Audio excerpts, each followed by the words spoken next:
What happens when a leader realizes the biggest barrier in their organization is not strategy, structure, or operations, but the story driving their leadership?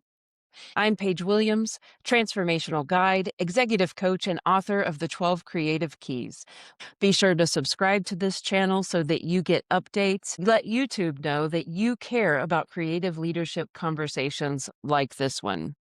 Let's get right into the conversation. Have you found that in writing the 12 creative keys first, that there was a precursor that perhaps you would have wished that you started with, or are you still satisfied with the fact that you started with the 12 creative keys and now you're expanding it and anchoring it?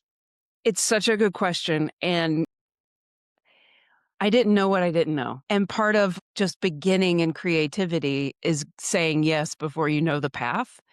And so the framework of the 12 creative keys came first. But there is no way I would have gotten to narrative intelligence without writing the book first. So, yeah, there's a prequel, and it's going to be called Narrative Intelligence. But I couldn't write the prequel before I wrote the first transformation path or framework. I love it.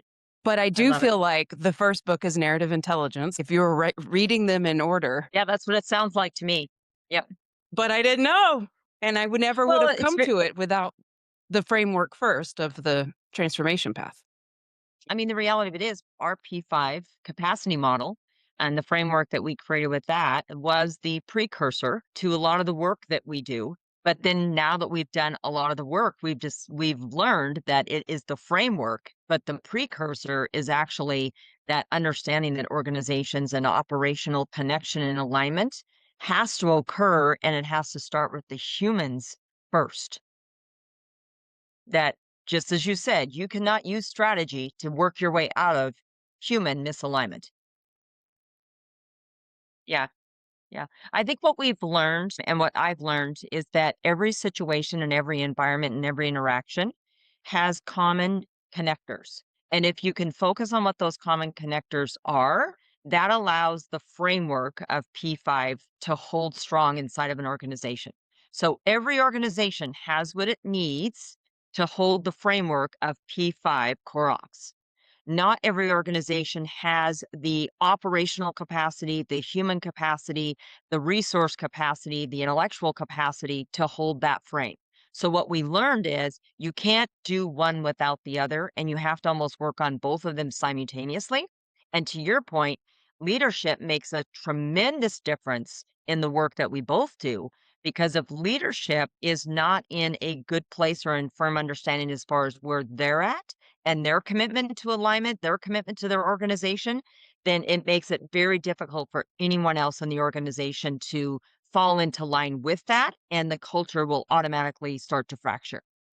And that's when you get turnover. That's when you start to get individuals that feel like they're belong, but they don't belong in the workplace, or they feel like they've got a couple of missing pieces to their daily work environment. It just feels, and that feeling and that sense of off is often human based, not structural based. We're going to get right back to that because I have a question Yep. about human based versus structural based. This is Colleen Rudio. She's a strategic leader with over 30 years of experience guiding organizations through growth, transition, and reinvention. She is the co founder and president of Cascadia Management Group, helping organizations navigate complex moments such as restructuring, leadership transitions, and long term strategic growth. Colleen, as you can tell, brings a deep commitment to building sustainable organizations. Her work focuses on exit planning, interim executive. So, when we think about the P5 core ops that you created, a Mhm. framework for strategic leadership, which I want you to talk about, you have to first deal with the humanity of the organization. And what I heard was company culture. Company culture and making sure that the individuals that you bring into the organization are not only the right individuals, we hear a lot of those adage, the right person in the right seat on the bus. That is fine, but that individual needs to also believe that they belong on the bus. You can bring somebody in that has all of the skills, all of the talents, all of the education, the background, the expertise, put them in a role inside your organization. And if there's not a direct connection to what the organization is trying to accomplish, to their skills and their expertise, you're going to start to see fractures and disconnect. And that the individual leadership within their role is going to then seep out across the entire organization. So So how that's do when we see a lot of turnover happening. That's when we see departments starting to silo, or if you're familiar with organizations that might have multiple departments, it's not uncommon to have one department that's extraordinarily strong and another department that's extraordinarily weak in the same exact organization. Okay, so how do you and Cascadia Management help an organization with that big problem or Yeah, well, the first opportunity? thing that we do, yeah, it is a big opportunity. We first and foremost look at it from a framework perspective. So, our P5 capacity framework is something that we've been working on for the last 15, 20 years in different capacities. It focuses on, of course, the purpose, the products, the processes, the people, and the profitability. Those five components are standard across every organization. You would be hard pressed to find an organization that exists around the world that does not have those five components: purpose, product, process, people, and profit. The reason why we put profit last and we put people right before profit is because we find, and we do believe this, that if you do not have the overall purpose, your products, and your processes framed up properly, then the people don't have a chance at being able to come into the organization and do their best work. And if those two things do not occur, then profitability is immediately jeopardized from the very beginning. So let's talk about people leadership and how you get companies to help their people inside the organization as well as their customers outside of the organization, or if it's a nonprofit, whomever they're serving. Like, what does Cascadia do to help them come to understand that people first is the way to lead? Well, I will tell you within our model, we also have a capacity scale. So when we go into an organization, we go through a full assessment not only of what their organization is going through, but also what makes up their organization. So, for example, just underneath the purpose bucket, we'll just start there and then we'll flip over to that people bucket. Underneath purpose, if your organization does not have good strategic direction, if it does not have good OKRs, and it does not have good entity structure, your board of directors are not aligned, your stakeholders are not aligned, you don't have good clarity, you might have conflict happening at the top. We do a lot of work in our exit planning with families. You would be amazed at how many families work really well 8 to 5, but the organization itself does not have any structure put into place to acknowledge generational transitioning. So then when those moments occur, that entire first bucket, which is so important, which is the purpose of the organization, gets fractured and is automatically put at risk. So that's how we really try to dig into the documents, dig into the organization. We really look at their legal, financial structuring to make sure that that is in place. If you check those things off, then you have the ability and the likelihood to jump over to that people bucket and start utilizing, enhancing, encouraging those resources to do the great work that the organization is set out to do. But if you don't have structure across the board, then the people have a much more difficult time trying to accomplish what they're trying to accomplish. So we have an assessment process, and then we have a capacity scale that we use to help us and our clients and the individuals inside of those organizations better understand where they are current state, where they're trying to go to future state, and what is that gap and why does that gap exist. And a lot of times that gap exists because of people issues and structural issues. Boy, we just started the Creative Leadership Circle for Women, and there is a woman in our group that I have to tag you and say, "You guys meet," because her company's in Chicago, and they're acquiring family businesses and letting the structure stay in place so that they can continue to operate. But my guess Yeah. is that they can use you and Cascadia to get the business ready to be able to do that. Do a lot of work when we first started to do transition work and exit planning work and executive leadership work. It was more in a reactive state, and that's one of the things that I loved about the Creative Keys is it got me out of my historical reactive mode. Keep in mind, I come from a background of accounting and banking, so we are typically in a reactive state. Risk mitigation is the thing that we try to operate in, the position we try to operate from. In going through the Creative Keys program, it gave me the opportunity to pause, step back, and reassess my own position as a leader and how I'm going into my clients in a proactive state rather than a reactive state. And so, that made a huge difference to us because most of the work that we do, and as you're saying, most of the challenges inside of organizations with transitioning is that they are reacting to a situation. Somebody took ill. Mom and dad decide that it's time to retire.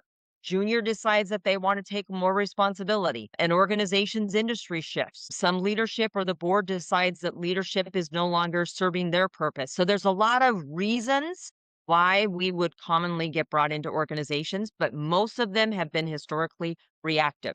To your point, readiness, value creation, proactive behavior, making sure that the culture is ready. And that can take 2 to 3 years to get an organization, its infrastructure, its people, and its overall organization ready for a transition. As a business society, we have a tendency to not value the elongation of the readiness as much as we value the elongation of value creation.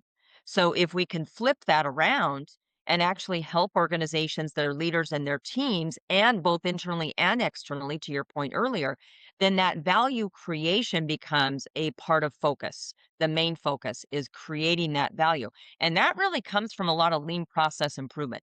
So if you think about manufacturing, if you think about the industrial age, that whole entire movement, which still goes on today, lean process improvement is such an important part of every organization, but it is based upon value creation, removal of the waste, removal of the distractions, removal of the barriers so that you can add more value and your resources can go to work for you.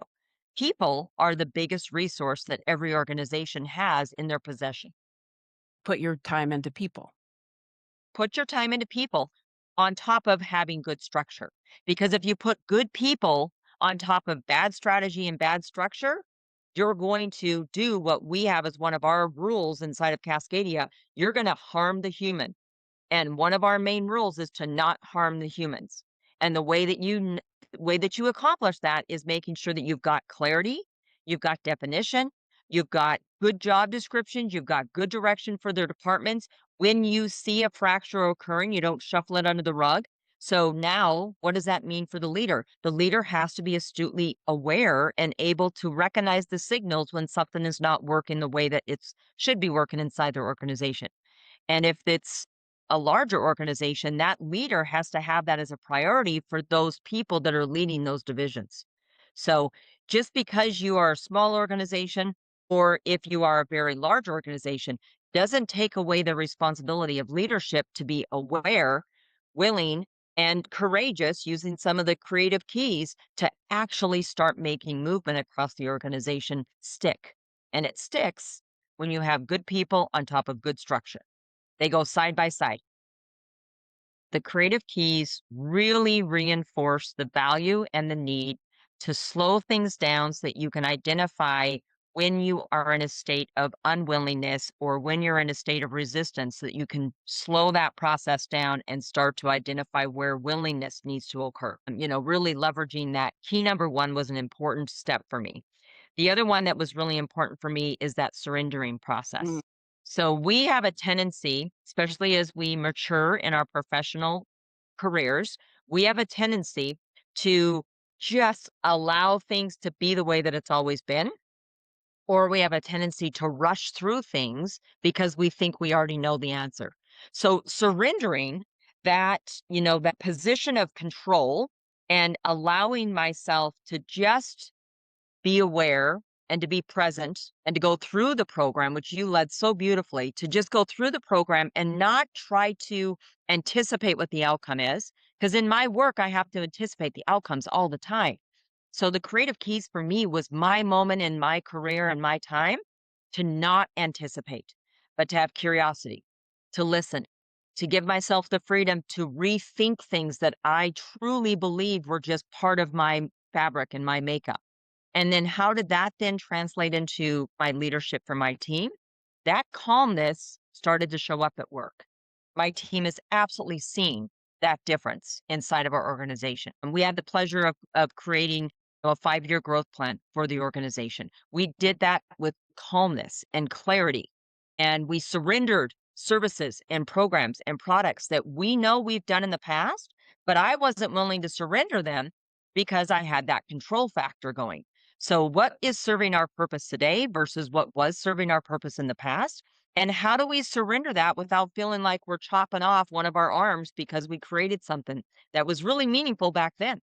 So I think that, for us, that's really where the big difference was at. I had a tendency of being really hyper vigilant towards one or two things, and the creative keys allowed me to kind of just balance that out, spread it out a little bit, recognize that there's a lot that takes place in every one of those conversations and in every one of those missions and goals. So, what does it look like if you spread it out rather than trying to stack it up? And I'm a stacker, and it taught me to spread. Which is an interesting place because I don't think stacking and spreading is anything that you bring into the program. That's just the way that I felt going through the program. That is interesting because one key builds upon another, It does. but you can enter at any place. Yes. You can enter any place. And, the reason why the spreading was so important to me rather than the stacking is because, not only can you enter any place, but you can enter a couple of the different keys multiple times throughout the day or in a single conversation. Why? Because our beautiful humans show up and the room is now filled with other individuals that are at different places for themselves, and we have to recognize that when we walk through any door, we're bringing forward all of what we've experienced, not only as individuals but also what we're trying to experience in that moment. And so being able to spread that out and recognize when somebody in the room might not be in a trusting place, maybe somebody else is experiencing a lot of confusion, so how do we slow that down so that confidence can be built? Somebody else might be like in total denial that we need to get rid of a particular service, or in a client scenario that something needs to change. And they might be in complete denial of that. Well, how do we take that moment to build clarity instead of forcing our way through to the outcome that we're trying to achieve? So the shadow and the transform states were really impactful for me. Oh, good. I'm so happy. So, just if our listener doesn't know, the 12 creative keys is like willingness, hope, courage, surrender, and it goes Mhm. on like that. And every key has a shadow emotion and a transformed emotion. So, when we're in fear, we're in shadow, and when we're in love, we are in transformation. And that's a very human thing to say, and yet we're wrapping it in leadership. And what I've found in teaching this framework of the 12 creative keys, that it's really the story behind the story, the stories that we're telling ourselves of how we're operating. The reason I came to this is because exactly what you just said. You said we are slowing down and asking the why. What is the story we're telling ourselves? Because three employees can live through the same three experience and they all have three different stories about that experience. And so, first addressing that story is narrative intelligence. And then being able to use the keys to transform that story is really where the secret sauce of transformation lies, I believe. And I think the beautiful thing about this program and your teachings is, I'll use an example. So I'll never forget this one time I was going into a telecommunications company. And as you can well imagine, I mean, those industries are quite intense. They were managing 911 services for multiple counties. They were, implementing and laying fiber, black fiber, regular fiber across multiple counties. They had, multi-million dollar grants that were active that they had to track, that they had to measure. Plus, they just had, little Mrs. Jones in her house that just wants to watch her TV that day and wants to make sure that the TV's working because the internet's associated with it, right? When you think about all of those responsibilities coming into a single room, and we're trying to determine how does that organization move from one generation to the next. So the families coming into the room from that perspective. The individuals from back end, from customer service and from accounting are coming in trying to figure out how do we get everything lined out that needs to be reported on, or how do we make sure that the customers are taken care of because the phone's ringing if something isn't working properly. The technicians are coming into that room saying, well, wait a second here. We can't do this because our servers aren't where they need to be, or we don't have enough people to lay the fiber, so we can't move faster. So everybody's coming into that room with their thing that's not working. If you start by trying to identify that current state and all of those negative emotions that are associated to that, you're never going to help that team and or that organization get to future state. And future state for them was defined as having them work well together as a group, being able to problem solve when do happen. Because as you can imagine, telecommunications companies go through a lot of different changes, plus the weather will automatically knock everything out. So, right, so that shadow and transformed emotion has to resonate during the toughest times, the highest pressure times, but it also has to exist on the day-to-day, casual, slow, "This is what we're gonna do, this is what we've always done" moments. And if it can't exist in both states, then it's not anchored. Can you name a time where or describe a moment when you watched someone recognize their story, shaping their life or their leadership, and then what happened because they recognized what they were doing or believing or leading from that story? Yeah, so many examples. So many examples, which I think just makes me old. So many examples across the board. I would say, let me think of one of the more impactful ones. Working with an organization, it was a smaller organization. Previous leadership had really big, audacious goals, big vision, big goals.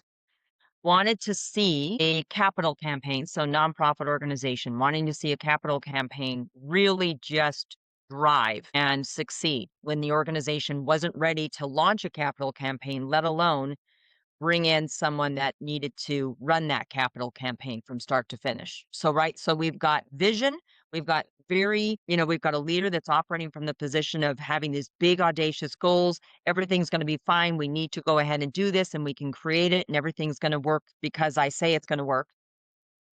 So, to see that leader recognize in that moment that the story that they've been telling themselves is a beautiful story. It doesn't take away the possibility of accomplishing that story. So their frustration initially, they're angry. They're like, "Well, why do we need that stuff? We've been working on this for a while." So you get those initial emotions of just pure frustration from the leader, and then over time, you get that slowing down of that frustration. Geez, I need to get all of these people in this room on the same page with me. And I've already got the entire capital campaign done, and they don't even know what I'm trying to accomplish yet. I saw a transformation take place within about a half hour. They started to use words, right? Or creating fear. Like this individual that has a fear of going out and asking your biggest potential donors for something that we don't have the structure to present. So once again, those shadow emotions, those transformed emotions come through in good clarity, good definition, good conversation. So, if a leader is feeling stuck right now, what would you tell them about recognizing the story that is shaping their leadership, that is driving whatever's going on in that stuckness? Well, I will tell them the same thing you told all of us going through leadership council, and that is spend time in the hallway, spend time in the story, give yourself the space to recognize it. But in order for you to recognize the story, you have to spend time in the story. You can't just push yourself through it. You've gotta dissect it. You've gotta understand where you're coming from. Why are you coming from this position? What's at stake for you? What's at stake for others? So all of that time that I spent going through the program allowed me to dissect the stories that I was telling myself over time. And the stories that I was telling myself is that if you just work harder, you're going to get there. If we just put more energy into it, we'll get there. If we just be more enthusiastic, we'll get there. And so all of us have our own stories, and spending time in the story is probably one of the most beautiful things that I took away from the program. Okay, so what did the 12 creative keys, like you just talked about the old story. So going Yeah. through the 12 keys, what did it teach you about how you lead now? What's the new story? How did you rewrite it? And what is the story you rewrote? So I think the story I was telling myself was hard work, effort, perseverance, and determination was all I was going to need to push through barriers, Mm. right? You can just muster your way right through it. And I think a lot of our leaders try to do that. We try to show up strong, we try to show up stronger, then we try to show up more in control. Then we try to make sure that we've got everything where it needs to be at. And all of that is an old story that I know I comes from being born and raised in an industrial community, so on and so forth. So I understand where it comes from. Going through the program helps me understand that the real leadership comes in the moments. Real leadership comes in breaking apart the story piece by piece, segment by segment. And so, what might that look like from a leadership perspective? First of all, starting with others, recognizing what your position is in addition to what their position is, trying to understand what their position might be, primarily, and I'm not talking like their political position and or their position on an issue, but their position. How did they show up that day? So one of the things, and you've said it yourself, you can enter into the keys at different stages. There are days where I wake up and I am lacking the ability to trust my intuition.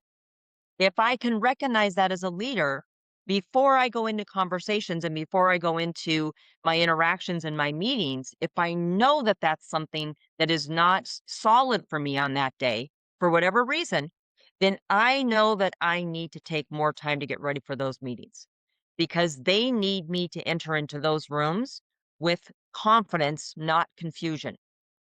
So those are the type of things that I took away from the program, and it's totally transformed the way that I enter into the space. And then it's helped me, of course, navigate the space because you still have to do the tough stuff once you get there. Thank you. What is the superpower of Cascade? Let me start over. What is the superpower of Cascadia Management Group, and how might an organization work with you? Gosh, that's a beautiful question. I think the superpower for Cascadia is the recognition of interrelationship.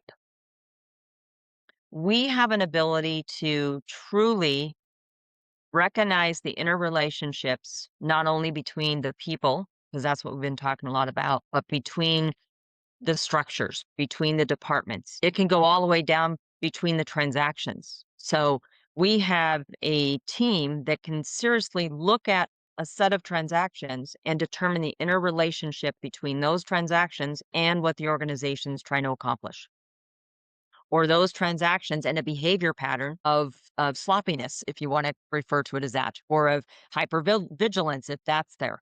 So I think the ability to recognize and live within the inner reaction or the inner relationships is truly one of our superpowers. And how do people find you and work with you? You can find us at cascadiamg.com. You can also reach out to me directly for Colleen Rudio. You can look for me. I'm the only Colleen Rudio in the world, so that's a nice little added bonus. But you can always reach out to me directly by my phone number as well, which is available for us on the website. And I'll put that in the show notes. Is there anything I haven't asked you that I should have, or anything that you'd like to add to this conversation about leadership, people, anything? I think one of the questions that comes up to me is when we take the time to go through programs as leaders, and many of us as leaders have gone through a lot of different programs. One of the challenges that we have is how do we then transfer that knowledge, that experience into our organizations, and then how do we allow it to influence how we serve others? What I will say that another thing that I found with the 12 creative keys and what you've created, and even with the work that you're working on right now, with narrative intelligence, is that there is an easy transferable opportunity in every daily interaction. There's not a single day that I can't see the 12 keys at work inside of myself or inside of others. And it's not that, they all have to go through the program because as a leader, you start to embody it and you start to share it. And so I do think that that's one of the challenges. One of the biggest challenges that we have as leaders is transferring our knowledge to others or transferring our experiences to others. And I have a question for you as it relates to that. Like when you're working with organizations and leaders, how do you encourage them to take what you have created and take what you are teaching them and sharing with them and expand it beyond their own personal experience? Because that's the big challenge for leaders. It's a great question. And I always say that if you want to change your business or your organization, you have to change yourself. Yeah, I would And agree. so we call it the Creative Keys Leadership Council. And I think that people start and they think that they're going to go through a traditional leadership processes and strategy to be better leaders. And what they find is that, oh, I have to look inside and like answer some really challenging prompts about myself. I have to Maybe live in my story for a while. I have to relive what I've created. to dig in to Yep. my mode of operation. And why am I behaving or acting or reacting the way I am? What is it based on? What is the causes and conditions that makes me operate as a leader? And it's like the allegory of the cave. Once you look inside and on that level that we go through in those 6 weeks, it's now a 6-week program, you can't unsee it. You are No, you transformed. cannot. You are transformed. And so you walk into the world having become more of yourself. So I think what the Leadership Council does is it helps us just become all of who we are by looking inside. And so once you become even more of who you are today, not based on a belief or a story you're running on or operating on Yeah. from the past, then you're just different. You're just changed. And so how do you take it out to others? You just are who you are. You're just And I even think you more who also you are. recognize, yeah, we absolutely, we're more of who we are. And I think that we're able to recognize, once again, in our interactions, when someone else is struggling to be more of who they want to be. And it doesn't become a project. It becomes a conversation. The 12 creative keys is very conversational. The process that you took us through in the leadership council, and I would encourage everyone that's in a leadership role to consider that it is a conversation. It's a process. There's no shame in reliving and re-looking through your story. It's an important thing for us to do. And, the way that you've put these 12 creative keys together allows us to focus on the areas that are important. We've all taken DISCs, Meyer-Briggs, Strength Finders. We've all taken all of those assessments, and we read the assessments and we reflect upon the assessments and say, okay, what do I agree with? What do I not agree with? I mean, I'm certified in some of those assessments, and so I've used them over the years. What I love about the creative keys about the leadership council is that you're not telling us or sharing with us that we have to shed everything that we have done in the past to try to discover who we are and who we want to be. But what you are encouraging us without any form of variance from it, like this is what this program is about for you, is absolutely being able to say, this is what I'm going to take with me, and this is what I'm going to shed and leave behind. This is what's going to lift other people up. And this is what I'm doing from a behavioral standpoint that is not contributing to the benefit of others. And that ebb and that flow is beautifully done. Thank you. That creative key 8 shedding is so powerful. And, So powerful. to recognize what is no longer serving us in our lives, to become all of who we are and what is calling us, and to let it go, whoa, it's huge. It's huge. And to do it respectfully. That's right. A lot of times, individuals will say, especially with leadership, we're just going to get rid of this. We're going to get rid of this department. We're going to get rid of these services. We're not going to do these things. And you're harming the humans along the way when I you do love that. that. And we see that Yeah. happening all the time in our corporate space. Yeah. And it's just not the way to do it. You can shed without harming the humans. Right. It's like trees losing their leaves and coming back 100%. bigger and stronger in the spring. And there is a hallway moment called winter Yep. where no harm is done. It might look different. They might be bare, but something beautiful is coming from the letting Yeah. go. Yeah. Thank you so much for that. I was just wanting to go back to what you were talking about, the assessments. So I have created a narrative intelligence assessment that I'm still working on. But what's going to be different about NQ and its assessment is that our story is always changing. So you don't take Myers Briggs and just always stay an INTJ. Like I actually tested as an INTJ once when I was doing Odd Pop and I was very much into my masculine, like I am building a video tech company and raising money from men. And I was testing as an INTJ. Yeah. But if I took Myers Briggs today, I would not be an INTJ. I would most likely be an INFP, right? And Interesting. I know, because I wasn't realizing the story I was living within of being a female founder tech entrepreneur trying to make it and push this huge boulder up a mountain from Montana in a world that should have, was really made for San Francisco or Los Angeles or New York. And so I changed my own story in order to achieve something instead of living within the strength of myself and who I actually am. And so what I love about NQ and its assessment is it tells you the story of where you're living today. And your story is always evolving. And so whatever story archetype you might be living in today, I might be in the pathway. I might be the builder. I might be the bridge keeper. I love that. Right. But I'm coming to a story even within developing NQ where it's about to change. And so the assessment changes with me.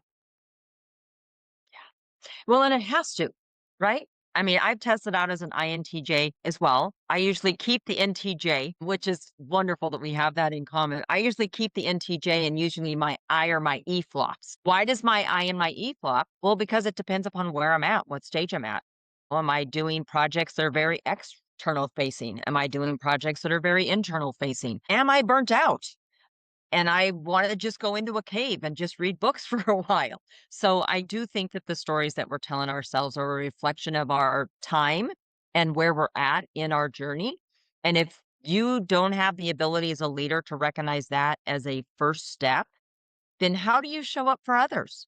How do you help culture improve if you're constantly trying to figure out where you're at in it? And I think that's 100% what you're speaking to. As entrepreneurs, fellow entrepreneurs, we've struggled over the years, right? Like we've shared some of those journeys.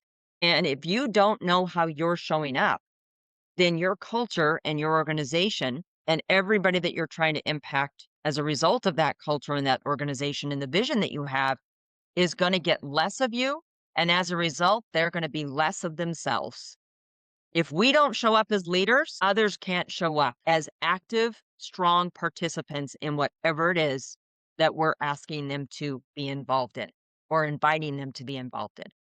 So showing up strong is the first step. What does strength mean to you? What does showing up strong mean to you? It means operating from a place of full awareness, understanding when it's your time to step up, step out, and make sure that everything is where it needs to be. And when it's time to step back, encourage others to step forward and to lift them up. And strength shows up differently at different times, but awareness is has to be present in order for strength to even exist. Otherwise, if awareness is not present, then strength becomes control. Strength becomes overpowering. Strength becomes ego. Strength becomes force, right? So awareness for me is my temperature control on my ability to show up extraordinarily strong or my ability to lift others up to show up strong for themselves. You are one of the very strongest leaders I've ever met, which is why you were my first Thank you. invitation to a two-sided conversation about creative leadership and narrative intelligence. And what you just said is everything, because I think that we think of strength as control leadership, but you just described perfectly what creative leadership is. Thank you for your perspective and for sharing. I love it. It's been a wonderful conversation, and I'm happy to have them over and over again. Is you've been through a lot of leadership programs. Can you talk about the difference between what you've been through and your experience in the 12 Creative Keys and the Leadership Council? I've been a lifelong learner. I've had the pleasure and the privilege to be able to participate in a lot of different programs, some of them associated with past employers, some of them, the majority of them, just because I've always been seeking that next layer of self. The biggest difference that I have experienced with Creative Keys versus a lot of the other programs is truly the pace. There is a tendency in too many of our programs that are out there, too many of our leadership programs, too many of our development programs to race through and get a moment in time, get an impact, make something sick, make something, fit in for the participants right out of the gate. Your approach and the 12 keys is like, we're going to go through the keys, but you might not feel that click until key number 8. You might not feel that click until we're done with the entire program. Or right there at key number 1, you might go, "Oh my gosh," right out of the bat, "that's exactly where I've been stuck all this time." You let all of the participants and the keys create the space for all of the participants to find where they fit most and what stage they're at and what needs to click next. And once it happens, for me, in going through it, it was surrender. And so key number 4, I don't know if you remember when we were going through the program, it was truly key number 4 where I went, "Whoa, this is different, and this is gonna change the way that I don't only show up as a leader, but as I show up as a mother." It has changed the way that I interact with my kids. It changed the way that I interact with my husband, who I just adore. But there's always that element of control versus freedom. I never looked at control and freedom being associated to surrender. I never associated those things. I associated control to strength. I associated freedom to accomplishment or getting to the end result. But to have those two things be associated to my ability to surrender in a moment or to surrender something that I need to shed from the past or that I need to change my narrative and my story and surrender into that was huge. Huge. So it's changed my definitions of a lot of the things that I believe that I had really strong definitions around. Why? Because of life experiences and because a lot of the programs that you go through, the keys is different because you find yourself rather than them telling you who you're supposed to be. Ooh, And in too many other programs, I was told how I was supposed to think. I was told how I was supposed to show up. I was told the definition of leadership. The keys don't tell you a definition of anything. The keys allow you to find your definition of leadership and allow you to define yourself. And that's huge. That's a big difference. thank you. It's Paige, I've said it over and over again. You've done a beautiful thing. Thank And I hope that you're finding that others are experiencing that as well. Yeah. Patrick Lencioni is also really good, but they're all focusing on what we're supposed to do. This focuses on who we're supposed to be and how do you find who you're supposed to be, not what you're supposed to do. So if you think about a lot of those historical leadership programs, they're all about what you're supposed to do and how you're supposed to behave and how you're supposed to show up. 12 Creative Keys allows you to say, how am I showing up? What is the narrative? What is the story that I'm telling myself and how does that story then impact others? And then how do I rediscover who I'm supposed to be authentically and truly? So, Yeah. I'm saying people are good exactly where they are. There's no judgment. You are where you are. And also there's this opportunity to be more of where you are, to land more deeply into where you are. And so I think that like I find a lot of like the Instagram and the self-help and all that, it's all like performance based. And like yeah, you need this product or you need this thing in order to be better. And it's more yeah, like I want to say, no, you're perfect as you are, but know who you are and like yeah, land in the moment of where you are today. I would agree with that. I mean, too much that's out there right now is telling people that wherever they are is wrong Right. and that they should be either A, afraid of where they are or ashamed of where they are, and where they can go to is actually better than where they are or who they are. And I mean, it's just a horrible cycle, just a horrible cycle. It's a very valuable cycle. I mean, you'll edit this out. I mean, it makes a lot of money for somebody. but it harms a lot of humans along the way. I love that. A lot of humans get harmed in those programs. Right.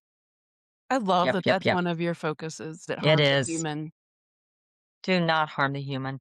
We do every once in a while, because you just can't, we're all humans. Right. But you got to recognize that that awareness is the biggest thing. And that awareness is the biggest thing.